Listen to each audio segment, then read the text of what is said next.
Todo comienza con una imagen de devoción absoluta. Una criatura que no solo sigue a Bob Esponja, sino que parece venerarlo. Observen los movimientos de la medusa. Son suaves, rítmicos, casi coreografiados para encajar con el entusiasmo de Bob. No es la naturaleza salvaje que conocemos, es una versión domesticada que acepta una correa sin resistencia. En este punto, cualquiera envidiaría a Bob.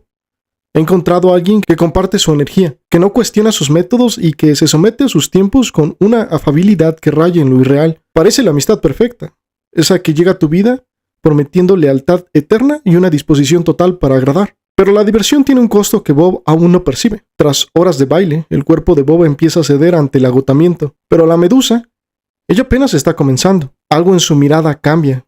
El ritmo ya no es una conexión entre dos, sino una exigencia unipersonal. La medusa deja de mirar a Bob para mirarse a sí misma en el reflejo de la fiesta. Ya no le importa si su anfitrión está cansado o si su casa está siendo destruida. Su diversión ha pasado de ser un acto compartido a ser una dictadura del placer. Lo que antes era compañía, ahora es invasión. Y para consolidar su control, invita a más medusas, transformando el santuario de Bob en un caos donde él ya no es el dueño, sino un simple accesorio necesario para mantener la música sonando. Mientras el salón se llena de luces falsas y chispazos, hay un observador silencioso en la esquina. Gary. Gary no baila, no intenta quedar bien, y no necesita que lo aten con una correa para demostrar que está ahí. Él representa a ese tipo de amigo que muchos ignoran por creer que es aburrido o demasiado serio. Pero Gary, en este episodio, es puro sentido común. Él no se deja cegar por los colores brillantes de las medusas. Él detecta el peligro desde el primer segundo en que se abre la puerta.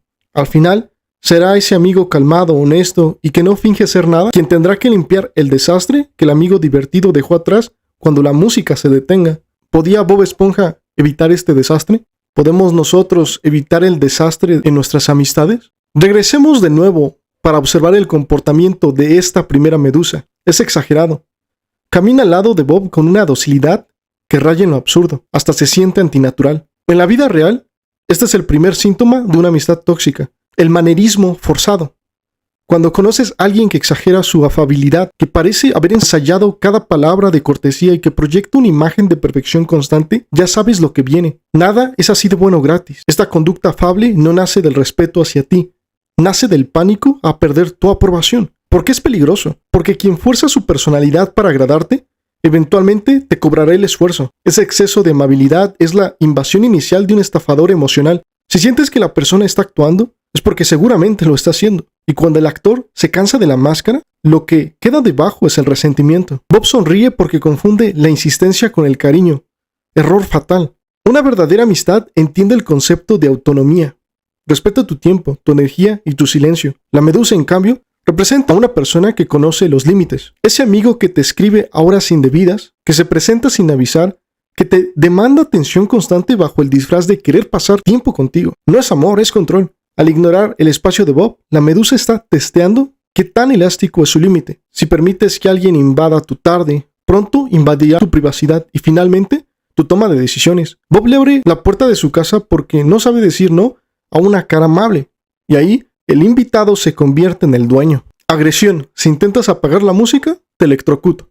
Observen la cara de Bob cuando intenta razonar con ellas. Recibe descargas eléctricas. Es la representación exacta de cuando intentas ponerle límites a un amigo tóxico y recibes a cambio un ataque de ira, un chantaje emocional o el falso después de todo lo que he hecho por ti. La tortura ha comenzado. Pero Gary es el héroe. Gary nunca compró la actuación de la medusa. Gary detecta la frecuencia técnica necesaria para expulsar el caos. Él no intenta convencer a las medusas de que sean buenas.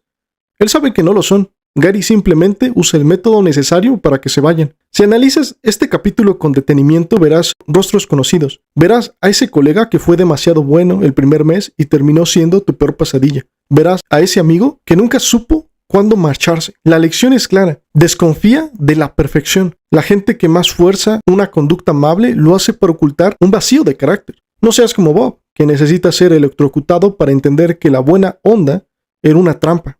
Sé como Gary. Observa, analiza y mantén tu música o un volumen que solo tú controlas. Porque en el momento en que entregas el control del ritmo, dejas de vivir en tu casa para sobrevivir en la de alguien más.